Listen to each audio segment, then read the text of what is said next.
Right.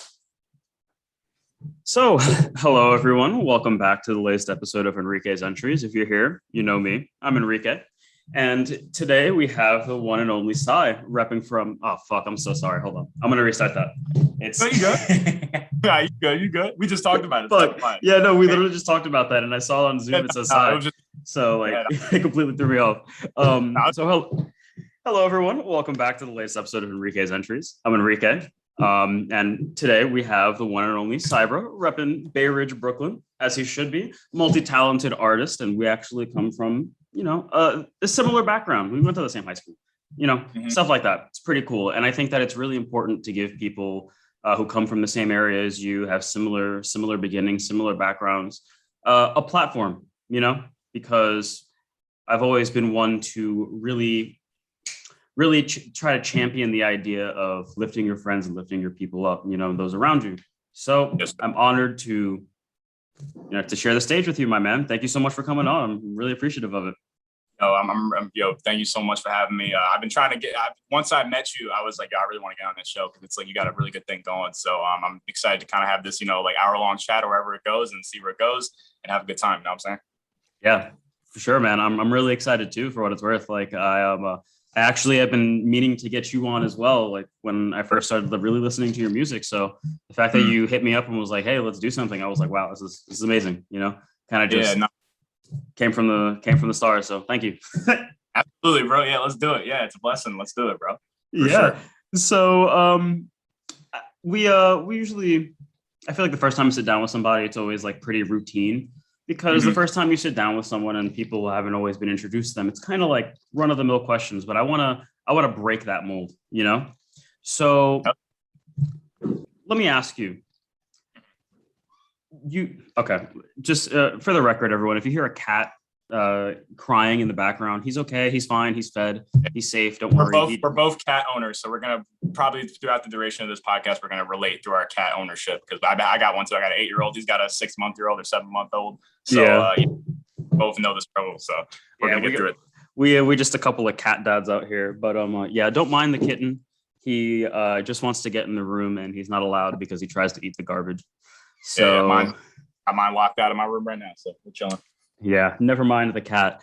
But no, so I was going through your discography earlier today, and I've seen a lot, and even in your music as well, like when you're rapping, you mentioned like the Chili Coast. You have a whole EP, I believe it's called Chili in the Coast, right? Or Chili Coast Chronicles. You know it. Yes, Chili. Okay, there I was a little off, but I mean, hey, I did my research. Yeah, you remember the Chili Coast. That's all I need. Yeah. Good. So what is Chili Coast? Do you mind like breaking that down for me?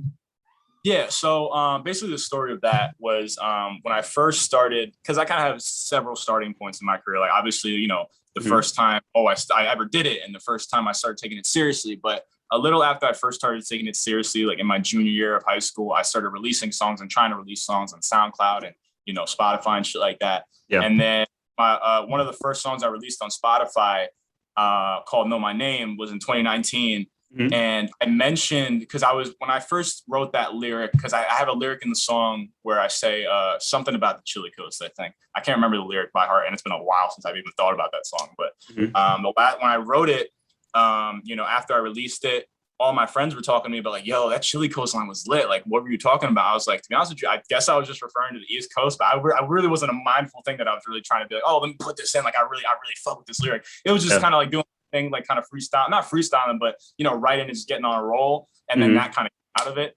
But then one person that I was kind of in contact with that I was kind of making music with he pulled me aside and he said, yo, you should make that your brand, because we were both kind of trying to, in a situation we were kind of trying to brand ourselves. And he hit me up. He was like, yo, bro, like you should try to make something out of that Chili Coast kind of thing. I was like, you think so? Yeah, that's just lit. That's like a cool fucking, like concept. I'm like, all right. It is. Yeah, no, I appreciate you. And I was thinking the same thing.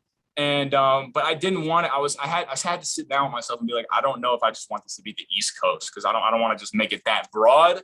Because there's so many people like repping the East Coast, and as we should, because the East Coast is like, that's the best coast. You know what I'm saying? Exactly. But, I was like, I was thinking to myself, like, it needs to be something more specific. And but right as I thought that, I was like, you know what, fuck, I could do Brooklyn, I could do New York, but why don't I just do Bay Ridge? Because you know nobody. I know a couple artists around here that are doing shit, but there's nobody is famous. You know, nobody that's famous right now, at least, is known for being from fucking Bay Ridge, Brooklyn. You know, like it's a very kind of low key neighborhood, and I've been here my whole life, born and raised here. So and I've been in the same freaking apartment building since I was a baby. So Nice. you know, like, this is the hood where I learned how to be, you know, a fucking person. This is where I grew into myself. And I was like, you know what, let me just kind of try to, you know, pay homage to this area that I love so much and that I've been all my life. So Chili Coast, at the moment, I'm still trying to like kind of brand more things and kind of just get a tighter brand with it. But Chili Coast, whenever I talk about the Chili Coast, whenever I mention it in my lyrics or just in conversation, I'm pretty much always referring to like Bay Ridge, Brooklyn, that neighborhood. And you know, and by the time I got to that mixtape where I was, you know, putting it on the cover and making it the title, I had that kind of, you know, I had a firm grasp on like, oh, like this is Bay Ridge. Like this isn't just the East Coast, New York or whatever. This is fucking Bay Ridge, Brooklyn, because that's where I'm trying to represent until I get to where I got to get to, you know what I'm saying? Got you. Okay. No, that makes a lot of sense because when I first, like just me trying to piece it together as a listener, I was like, Chili Coast. I mean, I already had the prior knowledge that, you know, you're from Bay Ridge. And I was like, okay, so it's got something to do with the East Coast. Chili, I thought it was just because, like, I mean, well, sometimes maybe it was cold when he thought of this shit, you know? Yeah. Like, it's cold. It gets really fucking cold. We're actually entering the months where it's going to be really fucking freezing, so it's going to be chilly. So yeah, be ready. Yeah, man. Winter is not fun. I like a nice cold shower. Don't get me wrong, but cold weather, miss me with that shit. I am okay. I'm a little more versatile because I love Christmas and like the wintry feels, but sometimes being cold is ass. Like it really sucks. So, but I also am not a fan of being like being in the fucking blazing heat. So I'm kind of either way. I kind of, you know, bounce back and forth. But I definitely feel that being cold is not it. You know what I'm saying? Yeah, no, I feel you. I feel like these more temperate days that are coming, especially like the 70, 80 degree days with like a little bit of wind chill, and then like it's like maybe like low 70s, high 60s at night. Like last night was like that. It was really nice. I went out for a walk because I've been stuck inside the past few days. So I've just been like, you know, figured, you know, let me get some fresh air in my lungs. And the breeze last night just felt great. It was awesome. Sure, absolutely. Yeah. It's lit, bro. And to circle it back to you, just like, you know, basically putting on for Bay Ridge, I really appreciate that. You know, I really fuck with that because I feel like something like just as an artist myself, or I mean, like I use the term loosely because I don't make music, but I do create things. I consider you an artist. Thank you. Second I read that Enrique is second I read one of those chapters, I was like, yeah, this is an artist. I'm gonna call him an artist. That's what he should call himself. Let's do it, bro. We artists on this fucking podcast. You know what I'm saying? Yeah, thank you, bro. I appreciate that. That actually ties perfectly into what I'm gonna say. That's something I believe in doing as well. Like you've read the story before, so you know that it takes place in Bay Ridge, Brooklyn. Like I do a few things, like I switch a few things around. Like Ultra Natural is just fucking super fresh, you know. But I keep the names of some other things like Three Jolly Pigeons. I talk about the sunset spot at Owl's Head Park. Like I mentioned things in. I'm sorry, I'm just gonna fix my fucking ring light. I mentioned things in this story that locals of the area know exist and like can picture it in their minds because I appreciate. Exactly like what you're saying, just paying homage to the place I grew up in and essentially just like, it's also like keeping the authenticity too, because it's like, it's to a degree semi-autobiographical. So like being able to picture these places and like kind of write about things that have, but also have not happened, like just setting them in the place that I know exists is so much easier, you know? Yeah. But no. Okay. Thank you. I appreciate that. Chili Coast. That makes a lot of sense. I appreciate you wanting to know that info, and I'm glad that you gave me that platform. Kind of, you know, give it out to, you know, because I always I had like one post on Instagram where I talked about it, but I never really had that conversation with anybody. So my second podcast ever got to, you know, dish it out. I appreciate that for sure. Yeah, for sure, bro. We're here to have you to just tell your truth and speak who you are about anything and everything you want to. You know. On, bro. Right on. So okay. So when did you know that you wanted to rap? You know, like when did you realize music just like had that, just captured that part of you, you know, that there was a piece of you that was like, okay, I think I could do this, or is this something I want to do? Yeah. That's a good question. Cause Music, obviously, for most people, for most normal people, not even most normal people, but for most people, music in some way, shape, or form is important to you. Because for me, when I was 6 or 7, because I had a past history of singing a lot. Like I love to sing in front of my family and, do covers and shit, just like post it on Instagram when I was younger, or just, post it on YouTube, shit like that. But singing was really what I was into. And I wasn't really like a rap person until I got older. But I always had histories of listening, like on my iPod Nano, I was like 8 or 9, listening to 808s and Heartbreak and shit. Like that was one of the first albums I really knew, like I listened to, that was, hip hop, or just in the hip hop kind of, sphere. And I was, I kind of started at a very young age, just kind of, doing that stuff. I was very creative from a young age. And, I always was doing, writing, drawing, kind of, I can't draw to save my life. So I had to give that dream up. But besides, I was writing certain ways, being creative. And then as time went on, I started, really doing it with confidence. I was like singing at like my shows in middle school. I sang at like a concert in the winter. I think it was 8th grade. I sang like Destiny's Child song or some shit for Christmas. And I was so lit. It was my first ever performance. I didn't perform for another 3 years because I didn't really know that I wanted to do this yet. So lit, and it was such a cool feeling. So I was like, I want that again. But I didn't get it for a little while, obviously, because I didn't know that I wanted to do that yet. But once 14 happened, I think it was the summer of 2014, I want to say, was when I wrote my first ever like rap verse. And obviously looking back on it, it's a terrible piece of music because I was 14 years old. But just figuring it out how to do what I'm doing, just kind of getting in the gym and shooting, like trying to see what happens. But once I started that, I was like, I don't know, something's happening here. Like, I really like this. Like, I'm really vibing with this kind of whole, routine, and just writing and like walking around, just like creating my own shit. And then, 14 was that kind of starting point. But then, for the next few years, I was just getting into high school. That was like the summer before high school started for me. I went to Fort, obviously. And, I kind of started trailing off a little bit from it because, when I'm 14 years old, nobody was really like kind of, fucking pushing me to be like, yo, like go rap, go on radio shows, go do this, go do that, go be the best fucking, hip hop artist to ever live. That's why I'm romantic with all these things with my dreams and stuff. Like I want to be, all-time great. But nobody in my family was really like, this is just a little phase that he's going through. Like, okay. And I kind of started once, high school started happening, all my family were kind of just pushing me to be, really be like an active, person in the community, and trying to, think about college and all this kind of, by the numbers stuff, which is cool. And there's value in it. But at the same time, it kind of, led me to a position where I wasn't really, fulfilling my purpose, or at least I felt like I wasn't. And when I was 15, around like 14, 15, right after that summer where I first started writing, I was kind of trailing off and getting into, because I'm into like sports and stuff. So I was like, I might want to do radio for sports. I was into games. So I was like, I might want to like create, like make video, work for a video game company, or, I want to be like a social worker or some shit. Like I had a few different avenues I was thinking about going down, but I really put music completely in the back of my mind, just like untouched, like not even really thinking of that idea. And I don't know how, I can't remember the exact moment, but my junior year, I had a moment where I think I started writing again a lot. And I went to an open mic. I think it was late 2016. I went to an open mic, and I was so nervous. It was at New Eurekan Poets Cafe. Nice. Love that spot.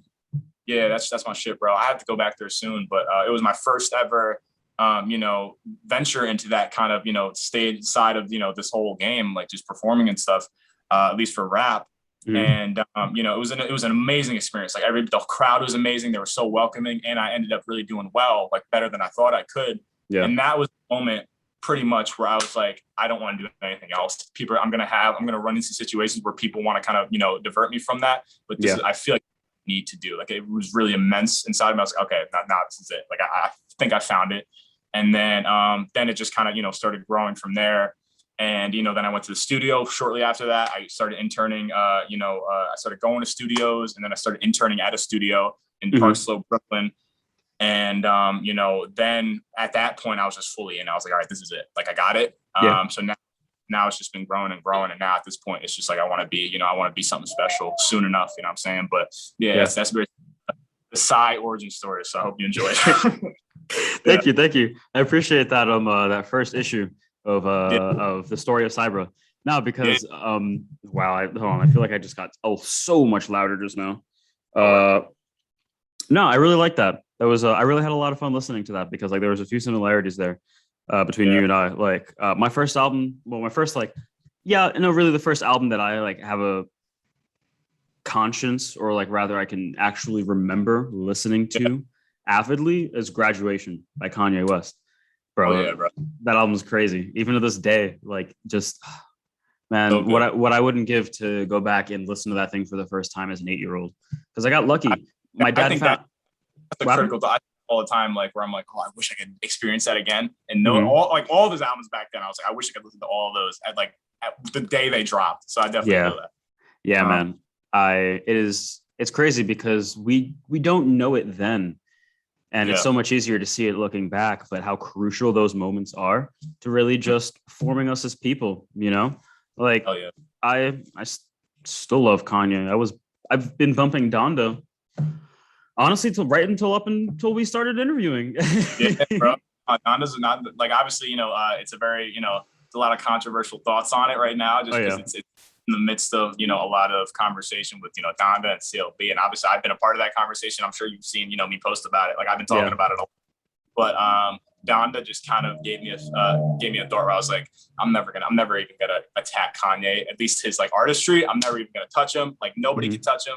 He's established as that he might be one of the craziest looking people that's ever lived. But Yeah. I'm just letting him have his have his spotlight because he deserves it, at least for his artistry. So Yeah. he's a That man is a musical genius. couldn't The have said it drum better. yeah, the drums on Donda, bro, they're crazy. Mm. Literally every song, the drums are nuts. Yeah, With the exception of like I think there's drums in 24. yeah. I Uh love 24 though, even if it doesn't have yeah. drums. Oh my Favorite. god, bro. 24 Mm. is such a beautiful song. Like, Yeah, oh man. And especially because it's a tribute to Kobe, that makes it like that much more. It just adds to like the mythos surrounding the song too, you know? yeah. Uh yeah, let's not go on like a Donda tangent yet. We can talk Because Donda and we could, CLB we, later. We definitely we could. manage it. We could have definitely gone on and down because it deserves a lot of praise. But yeah, let's Yeah. we got to keep. Yeah, we'll save that for later in the podcast, but I would definitely love to talk more about that. For Um sure. yeah, no, that's fuck, I lost my train of thought. I hate when that shit happens. Especially Yeah, like in the middle of us recording because like if I try to piece the shit together, it's gonna be so difficult. I feel, Yeah. like because I talk way too much sometimes, so sometimes I even lose it. So I have so many different things that I want to get into. So Hmm. I definitely feel that I relate with that. Yeah, man. I hate when that shit happens. But Yeah, yeah, no. Okay. So yeah, so being in the studio, I imagine like that especially. We were talking about that a little before we started recording. That I Mhm. can imagine that kind of stuff is exactly where you wanted to be. And yeah, as you were saying, it's what helps solidify the fact that music is what you wanted to do, you know? Like yeah. what was it like being in the studio, you know, having that experience hands-on when you hadn't really had that opportunity before, you know? Yeah, it was dope, but more importantly, it was super super necessary because before I started interning at the studio, I did not know really anything outside of how to write lyrics or write songs. I didn't Mhm. know anything about the business side of it, and I learned a little bit of that in the studio. But the main thing that I learned from that studio that I didn't know before at all was the technical side with like engineering, mixing, production, what a hi-hat was, what drums, what like parts of drums, like fucking, kicks, snares. I didn't know any of that. I Mhm. just knew, oh, I like this sounds cool, and I'm writing this, and I think this sounds cool. I'm gonna, like spit this into my voice memos and have a good time. Besides that, I didn't really know anything.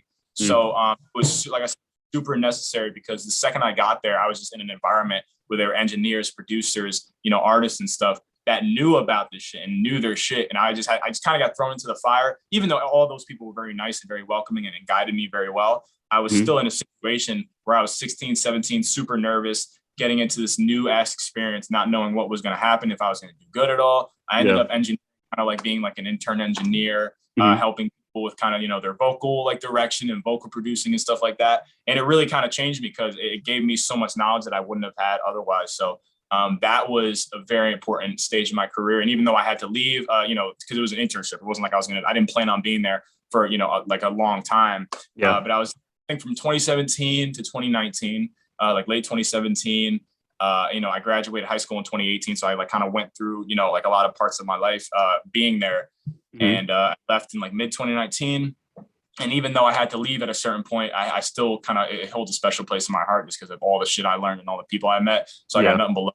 Shout out to Ja Rockin' Productions. It's one of my it's one of the biggest decisions I made in my life, and it's a good decision. So that's amazing. That's awesome. Yeah, especially because I can only imagine how seeing that as an aspiring artist and somebody who wants to create music and make a living off of it, that's gotta, it allows you to think so much differently, especially in the creative aspect when it comes to really just creating a song in general. Yeah. Like I remember one of the first times I actually was present at a studio session. Galore, right? Yeah. I know them. I haven't already talked to them much, but I knew like a lot of people when I was in high school would post about them. It's just, so I kind of learned about them for sure. Yeah, they're lit. Yeah, I went to a studio session with them once, and just watching how they were cooking up one of the tracks that they had. It was on one of their other LPs. I think the song, I was watching them make the song Spaceship. That shit was crazy, man. Like what it sounded like on the final product, like on streaming services and such, and hearing how they were adding in their verses, how they were like redoing their verses, adding the ad libs and stuff like that, like changing beats around, taking one person's verse from like the third verse to like the first instead, and then putting this guy as the hook over here, bro. That shit was crazy. Puzzle, bro. And once you put it together, satisfying. You know what I'm saying? Sure. Yeah, no, that shit is nuts. Like, honestly, I have respect for anyone who can even do that kind of stuff, especially like if they're self-taught or like, especially if they're self-taught. Because I know me, I could not have figured that shit out, like, at least not too quickly. I'm sure after doing it for a little bit, you start to familiarize yourself with things. But somebody who's never done it before, anyone who could do that shit is a wizard, bro. Yeah, bro. It's all about reps too. It's all about just doing it consistently. I'm a firm believer that even if you're scared of something and something's really overwhelming, as long as you keep doing it and you keep actively having the mindset of like, oh, I want to get better at this. As long as you keep doing it, it's gonna happen eventually. You know what I'm saying? Especially if you have that kind of talent deep down, if you have the foundation because I felt like I had that when I was in the beginning, when I was writing and shit. I obviously my stuff wasn't downright good. It wasn't terrible, but I had those little flashes, but I didn't know how to put it all together and become like an artist and really have something that was worthwhile. But I feel like just in general, like if you're a writer, if you're, like for you, I'm sure there might've been, and I could ask you this too, like, was there a time when you were writing in the beginning, did you kind of have moments where you're like, this shit is terrible? Or were you always kind of in a mode where you're like, this is the greatest shit ever, even if looking back on it now, it's like, it's terrible. You know what I'm saying? I'm curious to know, like, how was that? What was your journey with that? So, no, thank you for asking me, because like every now and then I'll get a question on here. And it's always nice because I'm usually the one asking it. So to actually answer is it's pretty cool. But it's a little bit of both, it's kind of like a back and forth sometimes. Like, kind of like to relate it to your point of talking about getting the reps done. I think that it's really important, even if you don't necessarily like where what you're writing is going. It's important to get it on paper, because there have been so many times where I've written a story and I'll kind of find myself stuck, and then I'll be thinking about it in the shower. I don't know, honestly, like, I don't know if this happens with you too, but whenever I'm in the shower, bro, it's just like ultimate brainstorming mode, because it's one of the only, bro. It's something meditative about it for sure. It's like, I don't know what it is, but it's just like all my brain power, my creativity is just like unlocked and flowing with the water. It's nuts. And that's where I've had a lot of breakthroughs from most of the narratives that I've written or created. Because I remember this one time I wrote this one story. It was I never finished it. I don't even think I actually put it out there, but it was about this guy who was basically on his deathbed, and this omnipotent being called the Martyr was taking him. After he died, or I think before he really like passed on, this was like the next stage. It was he had one final wish, and it was to basically just like go back to a point in time in which he was the happiest moment of his life. And it ended up just being like a trip throughout memory lane for this guy, from like the moment he met the love of his life to I think the moment he eventually died. I never got too far in it, but I got significantly farther after I think like a few weeks because I wrote myself into a corner and I'm like, all right, how the fuck do I do this? And then I was like, well, what if I just cross out these last 5 pages and then make this happen instead? And it ended up being really good for it. I ended up adding on like another 16 pages after taking out those 5. And I think I wrote like 3 more chapters, but I'm really bad. Now is no longer the case, but when I was younger, I had a terrible habit of starting a story, getting bored with it, never seeing it like to finish or like to fruition rather. And then I would just go ahead and pick up on the next thing, you know? So, sometimes I'll be like, oh, this is the greatest shit ever. But then I'll look back at it and it's like, oh, it's kind of rough. Like actually, when I was in Fort, my senior year, well, excuse me, I had this notebook and I actually have it like somewhere in my bookshelf. I wrote this story called Frank Harrison High School, which is like a mock-up of Fort, you know? It's kind of like, okay, he's just gonna go in there. It's kind of like it was like a mock-up of Fort, another semi-autobiographical thing to a degree. Some of it was fake, others were just like took and arranged some parts and made some shit cooler. But I was writing it, and what I would do is I would have like my classmates or like my friends read it and see what they thought. And you know, some people would be like, "Wow, I really like this," which kind of like inflated my ego a little bit, but like a necessary inflation, you know, because like you can always think you're the shit, but until other people like actually see your work or view it or whatever the case is, you won't actually know what others think of what you do, you know. And then like you kind of allow yourself to deal with it as such anyway. Whether or not you want to like believe or disagree with whatever they're saying. But like now looking back at it, there's certainly a few things in there that I'm kind of like, okay, that was a little questionable for me as a 17-year-old to write about, to write on, to include. Some of it is like kind of cringy, but I mean, but there's also shit that I wrote like when I was in the fucking 5th and 6th grade, like the first real story that I tried writing, like with chapters, just a bunch of fucking fight scenes, bro. That's honestly what it was. A bunch of fight scenes with some loose like connectivity with the narrative. But I still think that like story-wise, that shit was really good. Maybe the execution wasn't too great. That was kind of bad. But all things considered, like it's kind of like different, like depending on the day. But I definitely have those moments. So I appreciate you asking that question. For sure, yeah, that's what's up. And it sounds good. It's good to hear that you have kind of a mindfulness, or at least you built it over time, where you know when to stop and be like, I have to come at this at a different day, because you know, there might be, I don't know if there are a lot of people that, you know, make it that have that kind of mindset where they're just like, I'm just gonna put out whatever and I don't really give a shit, I'm just going with the flow.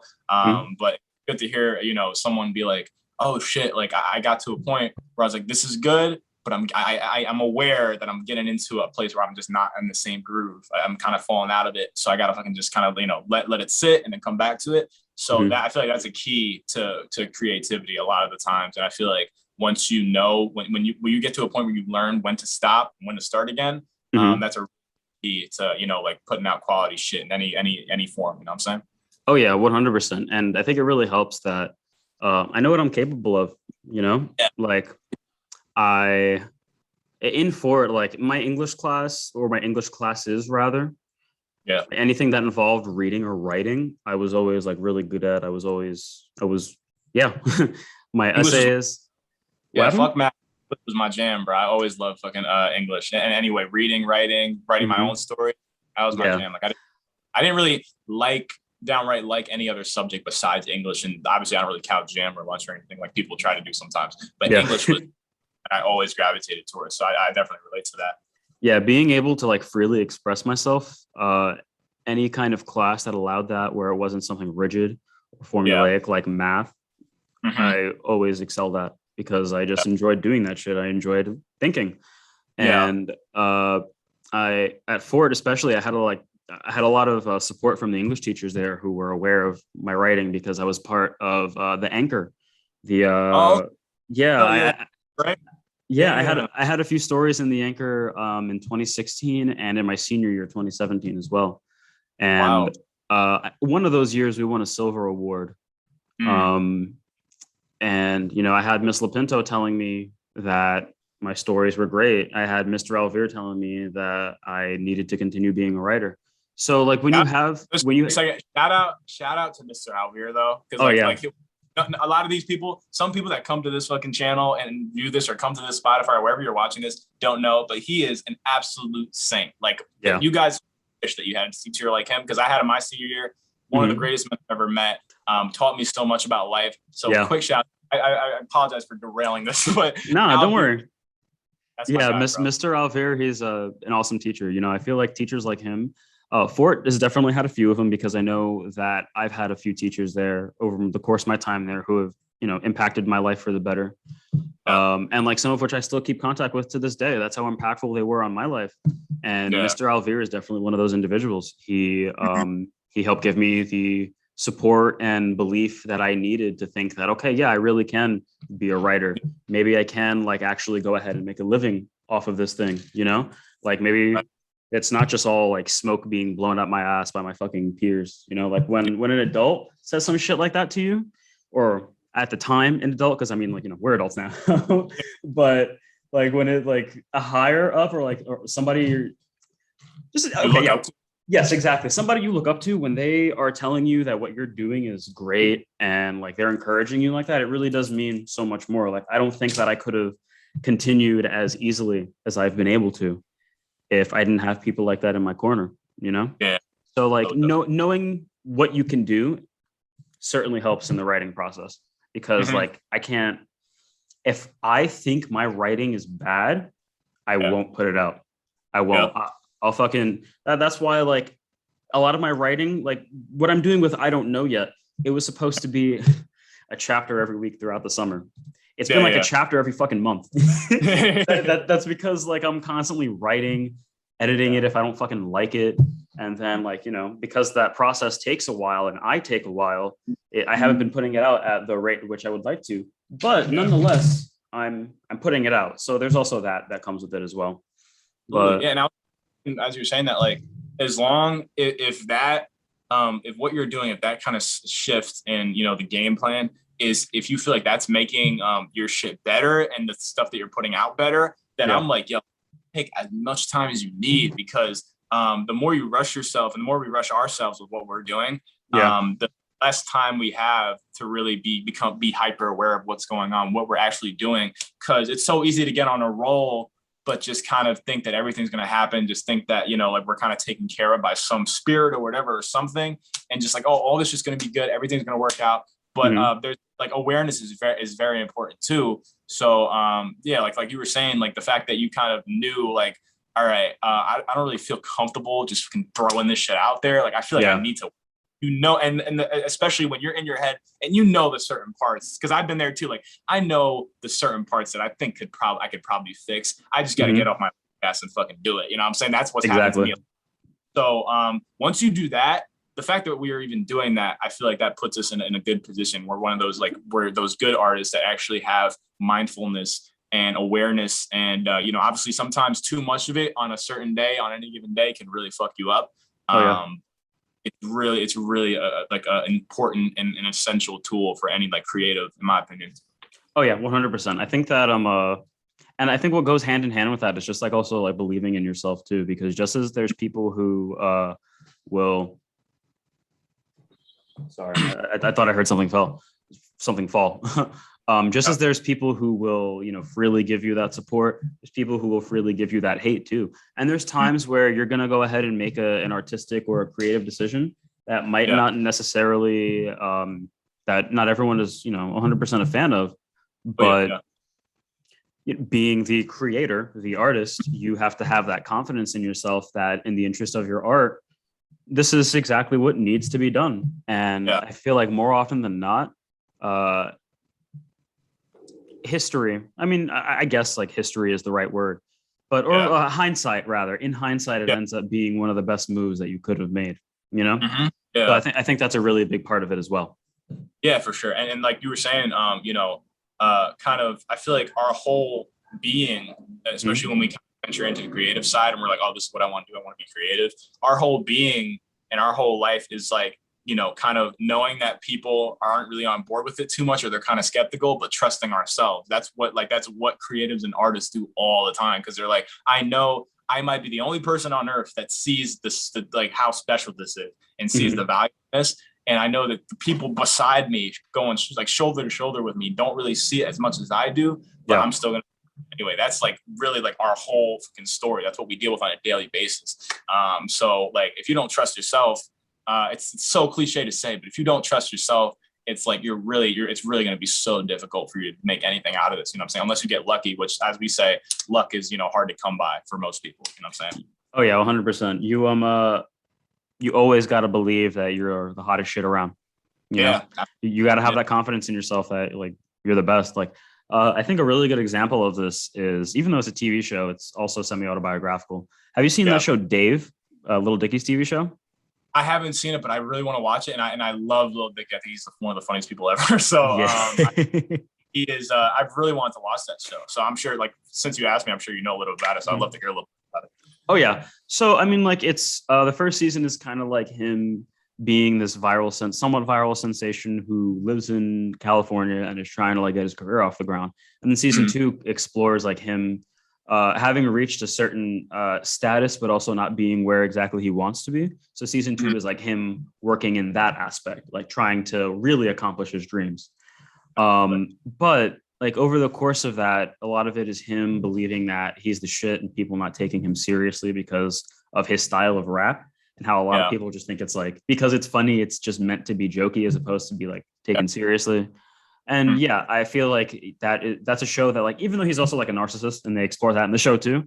To a degree, part of that is just like uber necessary for any kind of creative or artist or someone who just produces a piece of work, you know? Yeah.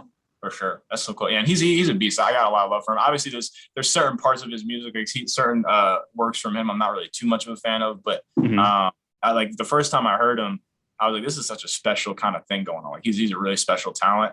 And it's like, I can tell just through, like it breathes through his show and just what he's doing, that I can tell he really enjoys it. Like he really fucks with what he's doing. And I love to see that. No matter if it's a local artist, like a superstar, like a painter or whatever, when I can really see, when it's really evident that you love what you're doing and you just you have fun every single day doing this shit and promoting it or putting yourself out there with it.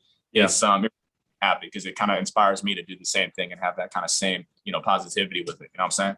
Yeah, 100%. And I feel like that, that's kind of like there's a constant need for that kind of stuff too when you're doing anything creatively, because since you're the only one doing all the work for the most part, I mean, honestly, like, whenever any rapper, writer, producer, like that person has to go ahead and do it. No one's going to write the story for me. I have to go ahead and write the outline. I have to go through the labor of just like sitting down, tapping the fucking keys, staring at the screen. Yeah.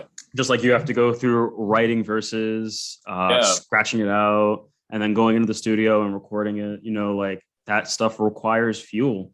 And that fuel is essentially your belief in yourself.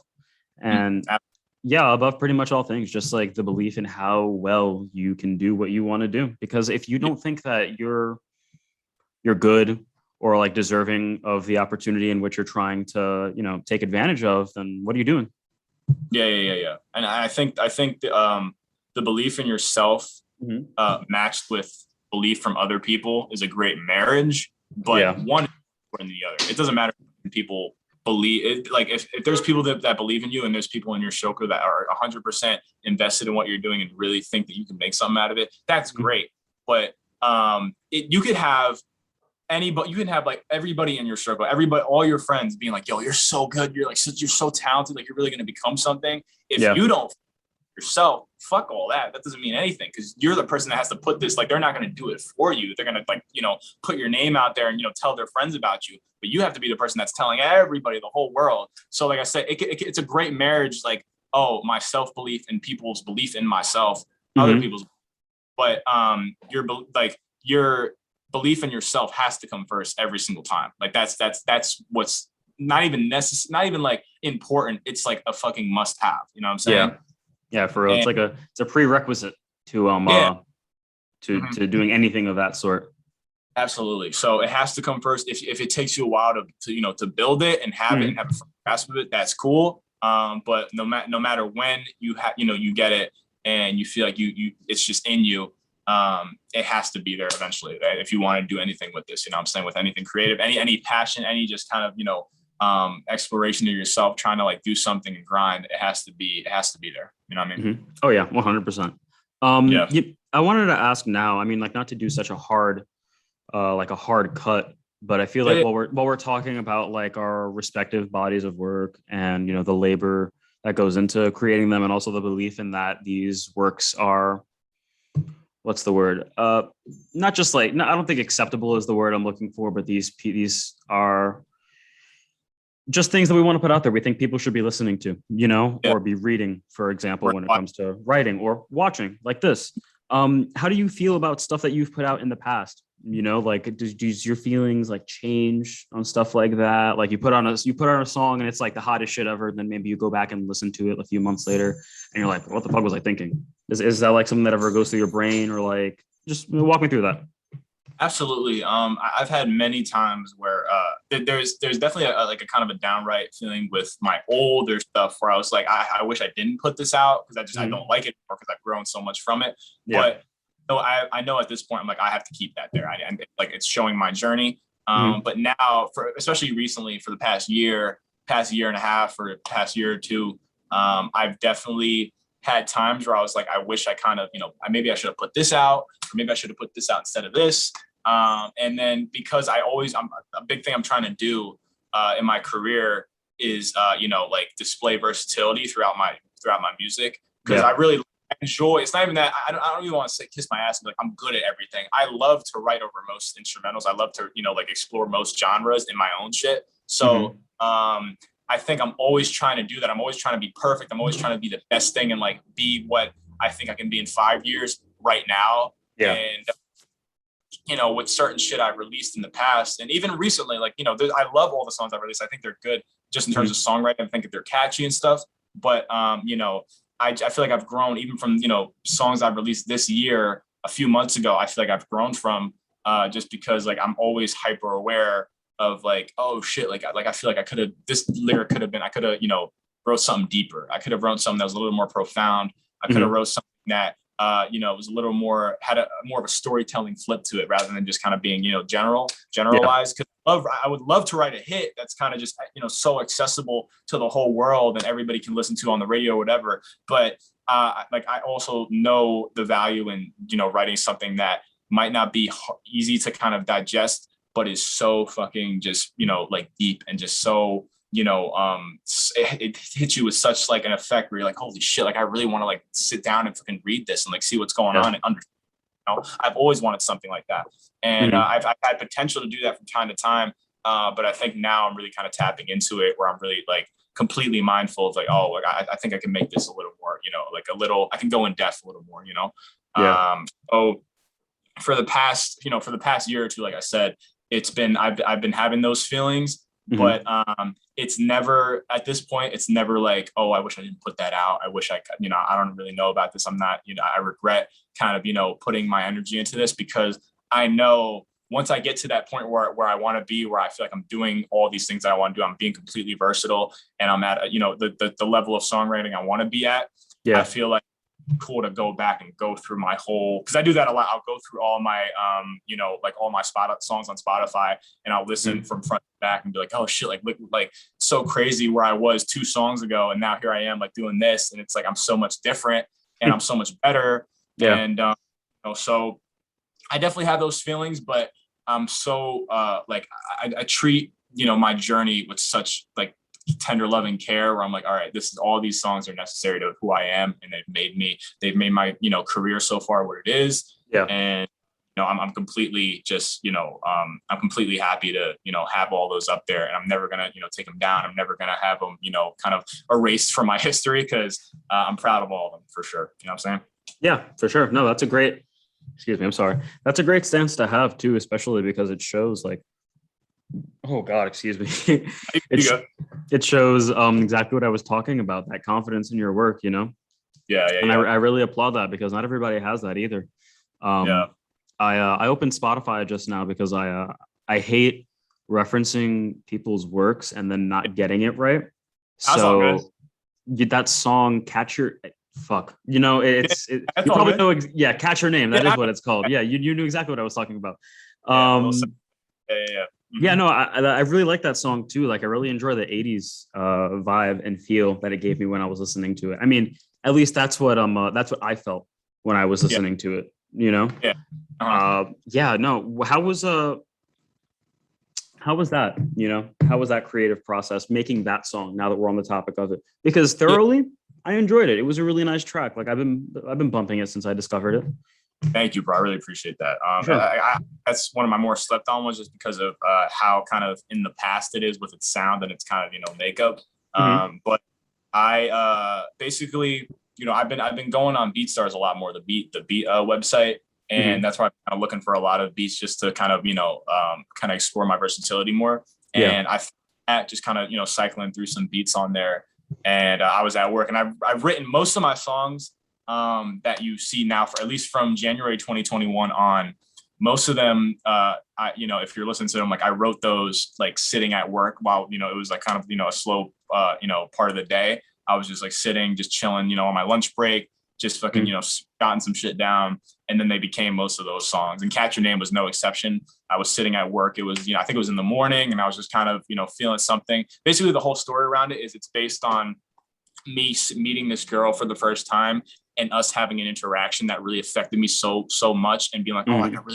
I really want to like explore this and go deeper with this and really get to know this person. And then they Yeah. just kind of see them again, and it's just kind of like I have to like treat this experience as what it is. Like, it was just one time where I kind of had a nice experience that I really appreciate, but I Hmm. can't export it all, what I'm saying? And that's kind of what it's based around. And once I had that idea, once I knew like, oh, I want to go in that direction, it just Yeah. wrote itself. It was so easy. It was one of the easiest songs I've ever written, just because I was in such a groove with the idea of it and the concept.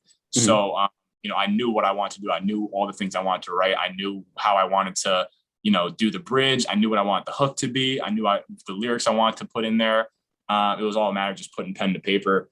And it was a nice process. And then when I got in the booth and stuff, I had to really go off for the vocals and stuff. I really had to like kind of dig down deep and be like really kind of sing from the soul. So Yeah. that was fun.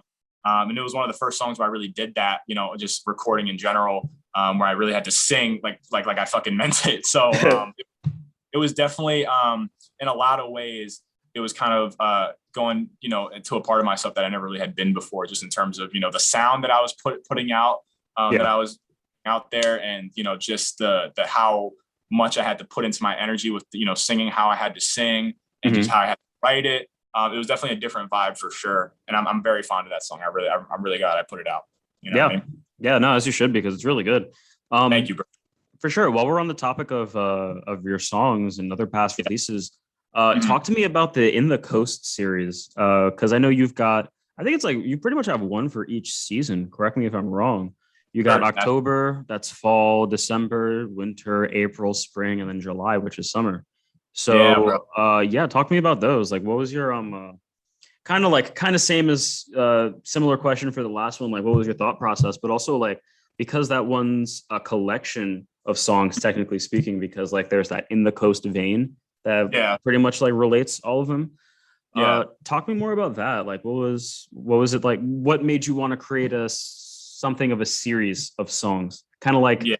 I mean, like I know that you are a Drake fan, and Yeah. Yeah. it's definitely like kind of similar where he's got like the fucking, what is it, like 7 p.m., 7 a.m. shit. yeah, Yeah. It 7 was a.m. in like Bridle Path, fucking 5 a.m. in Toronto or some shit like that, 3 a.m. in Calabasas. Like, I don't know what they are off the top of my head, but I do see that parallel as well. Absolutely, yeah. I definitely, there was definitely that influence was there. Mhm. And the funniest part for me, whenever I think about it, now that I'm removed from it and I see it as a series, and everybody else knows that it's like a series of songs. When I Mhm. first did it, obviously the first one I did was October in the Coast, like in October of 2020. Yeah. But October in the Coast is not just important to me because it's the first one out of that I did out of that series. Because basically what I did was, just for some context for people that haven't heard it yet, I dropped October in the Coast just as its own singular song in October of 2020, and then right after that, December came around. And I was like, oh, I should probably do like a winter song. Yeah. But both those songs, I never was thinking, oh, I should make it a series. I kind of dropped December, in the coast in December 2020, and then I made it.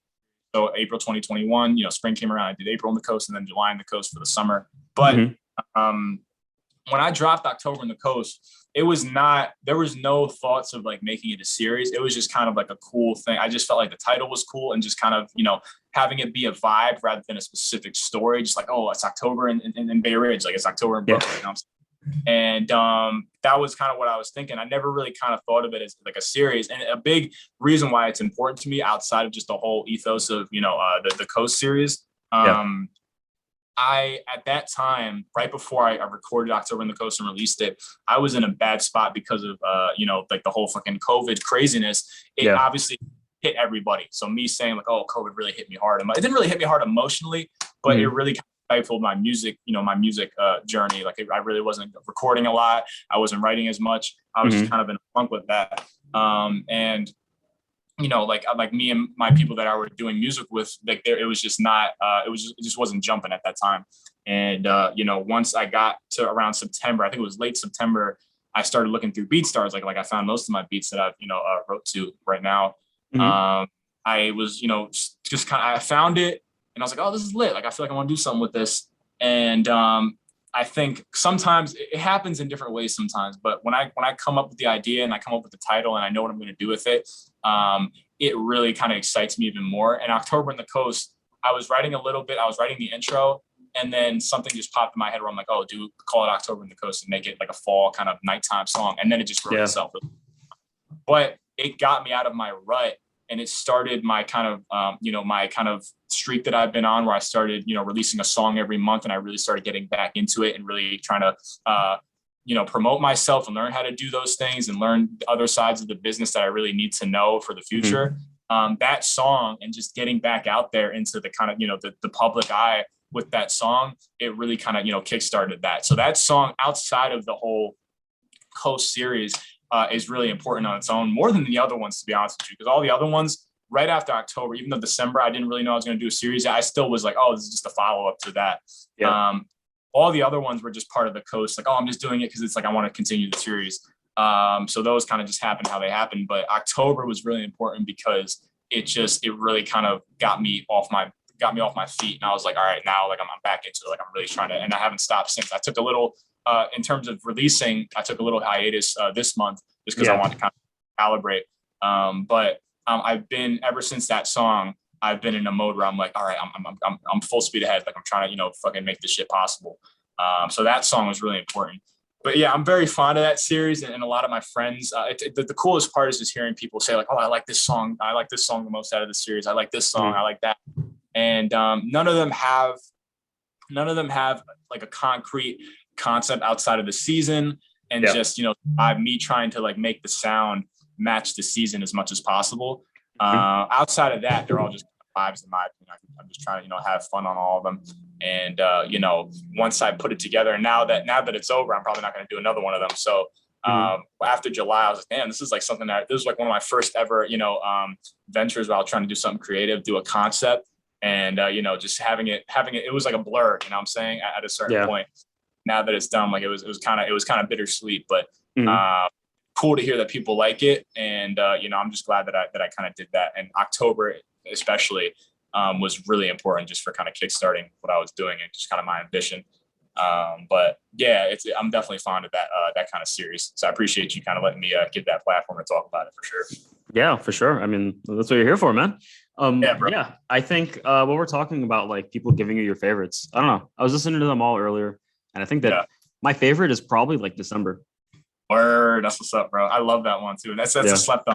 I appreciate that. I think it's like I mean, pulling from my memory, I think that it's probably the most energetic of the four, at least that I can remember.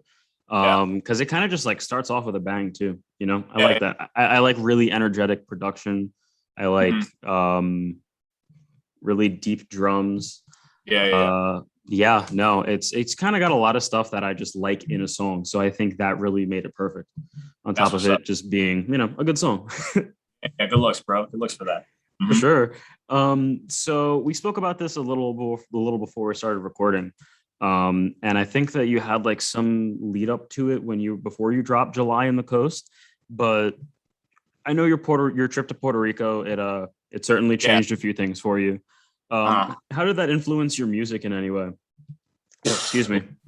yeah, Puerto Rico was, just for some context for people that might not know, I went to, I think it was July, the mid-July, I can't remember the exact day, but on a Sunday in July, I took a trip with my family to Puerto Rico, Fajardo, Puerto Rico to be exact. And it was my first ever trip outside of the East Coast because I've been to Florida, I've for Disney World, I've been to New Jersey, I've been to Pennsylvania and shit like that, but I never went to a place that was totally out of way of out of that kind of area. So, going to Puerto Rico really had an effect on me. And like you said, with music, but just in general in life, it had such a profound effect on me because it was the most new experiences I had, kind of been the most new experiences I'd had, back to back to back in Hmm. my whole life. It was just every single day I was doing things that I had never done before and Well, talking to experiencing conversations that I never really had outside of that, talking to these new people in this completely foreign place to me and just hearing them hmm. speak about it and just, connecting with people and, fucking like I went like kayaking at night. I went on like a UTV tour in the rainforest and shit. I'd never done anything close to that. Like the most I'd done is like go to New Jersey with my family and like fucking go to like a freaking, I don't know, go to like a fucking game, like a Jets game or some shit, Yeah. So it was like, I really wasn't doing anything close to that. So there was so many experiences that hit me so hard just because, and I'm very, my whole life I want to be full of experiences like that because I always kind of appreciate them so much and I always think about them so much after they happen where I'm like, oh, this was so cool. I remember how I was in that moment and how how it's going to affect me for the rest of my life. And Puerto Rico, it was like I said, it was just every single day I was having those experiences constantly. Just so many little things and so many big, experiences like the kayaking and stuff, the events and the activities were hitting me really hard. And with the music, it, and that, like there is some direct connection to my music because I took the picture for July on the Coast, in some on some beach in Puerto Rico, and I Hmm. didn't know what I was going to do for the cover. And then I look because I have one of those families that just kind of while shit's going on, they just take pictures of everything. They just take Yeah. pictures of like what's going on, and sometimes I catch like really ugly pictures of you. So I was really kind of trying to like filter through the pictures that everybody sent me. And I'm like, all right, Yeah. I want to got to make sure they're not getting me, catch me in a fucking wild spot. So Yeah. No, I I feel you. yeah, like I saw that one and I was like, damn, like here it is. Like I don't gotta even like look. I don't gotta go anywhere else to take this picture for this song. Like I'm gonna use it. But I kind of took that week, and this is important. Something I probably want to get into. Just some life advice in general that I've given myself. That whole week, I was like, even though it affected my music and got me in like a mode where I was like, damn, like I really want to start growing and developing myself as a person, just with my artistry and just life and experience new things. That whole week I was not thinking about my job. I wasn't thinking about writing. I wasn't thinking about anything outside of that, that environment I was in. I wasn't removing myself at all from it. I'm Hmm. surprised that I'm able to do that because I think a lot about, I'm definitely an overthinker. I definitely categorize myself as that. But that whole week, I was able to just completely be in the moment. Yeah. And I think that's so important because, if there's these things that we want to do, I was talking to my friend a little while ago and he was telling me how, like he wants to like go explore and like go on vacations and like do things and travel, but he feels like he hasn't earned it because he's not really where he wants to be in life. And I'm like, I think it's so important to like really kind of appreciate yourself and be nice to yourself and give yourself the opportunity to like do these things that you want to do, even if you're not fucking, like established where in your field or your craft, Hmm. because that whole week where I was just not caring about work or writing or doing anything that, productive and just kind of having fun and just, enjoying life, it really changed me because right after that, I started meditating a lot more because I've been on and off with meditation and I really started cracking down on it. Hmm. Puerto Rico, I started doing so many more things that relate to self-care that I hadn't done in the past. And it just it's really kind of put me in a different mode where I'm just trying to be so much more positive, look much more on the bright side. And it really had a deep effect on me in a lot of ways. But the main thing, like I said before, I kind of alluded to, was just the new experiences and wanting that. It really just kind of put that in me, like, oh, I want to have that more. Like I want to experience new things like as much as I possibly can. So that's the Hmm. biggest effect it had on me for sure. Wow. Yeah, no, that's awesome. Thank you. I really appreciate it. Cause I mean, I didn't really ask about the music part too much. In the pre-production, whatever, before we started recording when we were talking. Uh, But I really enjoyed hearing how that fits in now too, especially. Because yeah, I think I vaguely remembered that the photo, because I think you said it on Instagram that the photo you took for yeah, well in Puerto Rico was going to be used as the cover for July yeah. on the coast. I ref I referenced it somewhere. I think I'm pretty sure. Yeah, yeah, no, I knew I'd definitely seen that before. But I mean, Yeah, no, that's awesome because I feel like especially in any creative field, yeah, having that self-care, taking care of yourself and your mind, since that is what produces everything anyway, it's really important.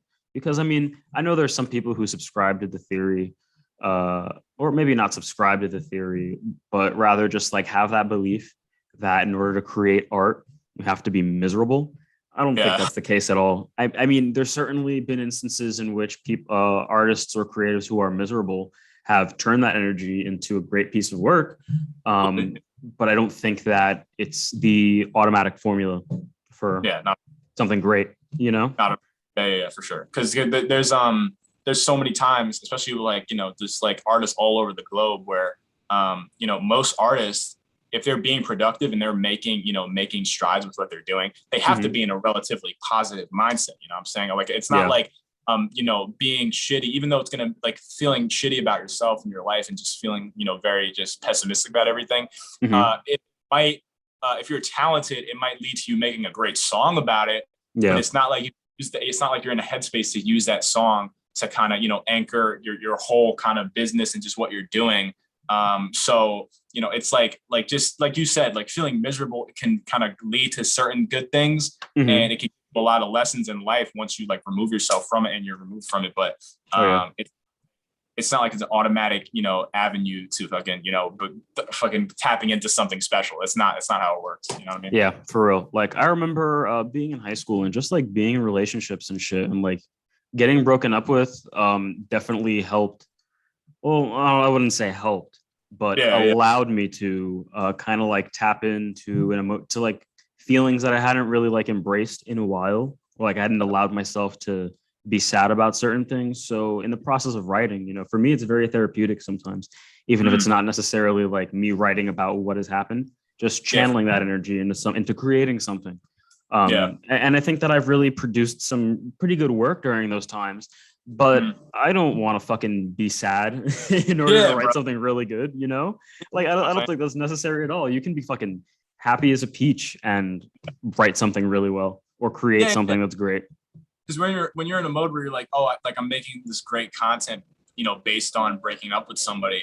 Like, I Hmm. would like to be I'm writing about this shitty situation, but I would like to be in a good situation. That would be nice. It's not like just because I'm writing good shit about this bad situation or something that turns sour. It's not like I Hmm. want to be in this mindset my whole entire life. You know what I'm saying? Yeah. And, like, I wanted to ask you too, like, do you find yourself always being able to channel that, like, well, where you're, oh, like, I'm sad about this, or this is really kind of hitting me hard and it's just got me down the dumps? Are you always able to kind of turn that into something special, just with your creativity, or is it kind of like a case by case thing where sometimes you might be too down or just too kind of like in your head about it, where Hmm. you're just unresponsive, you can't really get in that groove? Yeah. Sometimes it's a little bit of both. Mhm. Like sometimes it's because I mean, like I've been writing since I was like 6 years old.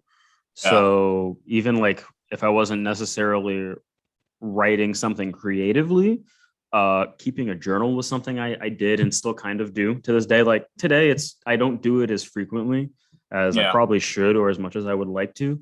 I still manage to do it every now and then, though. Though that's almost always as a means of just like dealing with things, yeah, like this happened, here are my thoughts on it, and like it serves as a form of introspection and reflection as well. yeah, But when it comes to like doing something creatively, yeah, like I definitely can, if something is happening to me and I feel like the journaling just isn't doing something, yeah, yeah, sometimes it gives me that, like, I don't know, that like inner tone, I guess, that allows me to tap into something a little better or like get myself in a mindset to uh or like acclimate my mindset to something that's happening in the story, and like it gives it a little bit of a different flow because of how I'm paying attention to it. Yeah. um but like there's definitely times where it's just like too much to bear, because on top of just going through shit, like writing in itself can sometimes be mental anguish if you don't know, if you're trying to word something or you're trying to get something across and you're not articulating it properly. Like the words aren't coming out right, the picture itself kind of isn't being painted right either, at least you don't feel. So like yeah, sometimes it can definitely be a little overwhelming because of how much it's already a battle in itself to get the words out of your head and onto paper, or sometimes in my case fucking Google Doc. Yeah, for sure. The way I'm thinking about it, as you're saying is, and correct me if I'm wrong. Like, I don't know if you feel this way too, but Mhm.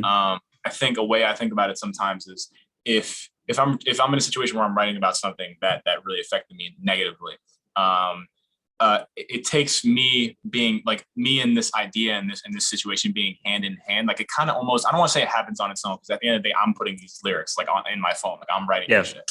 But if I find myself trying to grasp that feeling, oh, I'm sad, and I want to, as a coping mechanism, I want to try and write about it. If I'm trying to grasp for it, it usually doesn't happen, and that's where I start running into that wall that you said, where you're like, oh, like it's kind of just making it worse. You know what I'm saying? Like Mhm. it's making me think about it more. But Yeah. if I'm where, oh, this affected me, and a lyric popped into my head without me even trying to think of anything, or an idea, that's when I'm it really kind of, I can go at it in a positive way without any side effects, where I can just really kind of make something special and use the situation for good. Mhm. So that's where, like, I feel like when I'm hand in hand with it, I'm able to kind of be more effective and productive. But when I'm trying to grasp onto it and make like really, I'm too aware of the fact that I'm trying to make something good out of this, then it doesn't really always go the way I want to. You know what I'm saying? Yeah. Is that kind of how you think it is? Like does it kind of like write itself sometimes when you're going through some shit and it's like, oh, like I want to write about this. Mhm. Is it harder sometimes when you try to just like really go at it? Or do you think sometimes it's easier to, like go hand in hand with it? You know what I'm saying? I don't know. Like honestly, trying to think about it now, I'm not 100% sure. Like I know there are definitely times where something will happen, and then like I'll write directly about that because I'll have been thinking about it for Yeah. I'll have been like ruminating on it. Like Yeah. on my Enrique's Entries blog, the first post actually that I ever did on there outside of the welcome post that is like pretty much obligatory. Yeah. It was about just like it was a stream of consciousness piece that I conceived while I was biking through Sunset Park, because though I went to school in Bay Ridge for most of my life and I grew up here as well, a lot of my friends lived in Sunset Park. Yeah. So, when school's out for the summer and all that fun stuff, I would find myself in Sunset Park almost every day. And my friends and I would go to the actual park itself, and like, just sit, watch the sunset, look at the city skyline at night. Cause it's fucking, if have you ever seen the city skyline from Sunset Park? No, actually, I haven't. Crazy, man. Yeah, 100%. I mean, it looks a little different now because of how downtown Brooklyn has evolved over the past like 10 years, and like all the higher story buildings that they're building over there. And then like also the Manhattan skyline, but Yeah. it's still very much a great fucking view. It's wonderful. But as I was just biking through there after I had a doctor's appointment, and at this Yeah. point in my life, I'd moved out on my own. I was just biking through, and like I went to Sunset Park because I hadn't really been there in a minute, Mhm. and I was just like getting flooded with all these memories of my friends and I. And it Yeah. was kind of like seeing the memories play out in front of me as opposed to like actually being in my shoes and remembering it as it's happening. Yeah. And the place was nothing at all like it used to be. Like there was a new playground. Sunset Park is becoming gentrified, but like there's a lot more homeless guys in the park now. Like Mhm. there's I think I mentioned it too in the piece. Like as I was walking around and seeing these memories play out in front of me, like I would see one thing happen on the hill that happened like 4 years ago. And then like maybe 6 years ago, I'm seeing something that happened at that bench over there, and then on the meadow, I remember just like 2 years ago, we were doing something there. And then like as I'm watching these things happen, I'm seeing the exact places where they happened.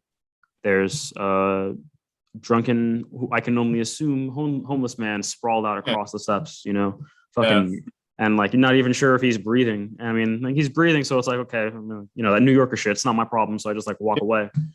But seeing what the place had become, it kind of just had me like, wow, okay, is this what growing up is like? Because I haven't seen at that point, I hadn't seen my friends in a while, and the place where we always used to go to like hang out and have a good time is kind of like dilapidated in a shell of its former self. So it just was like, it was just one of those things that like just came to me as I was doing it, and then I sat down and I wrote it in like an hour.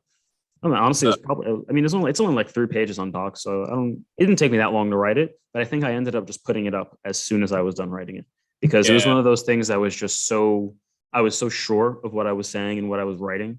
And I feel like I had communicated everything I wanted to communicate pretty well. Yeah. But other times, I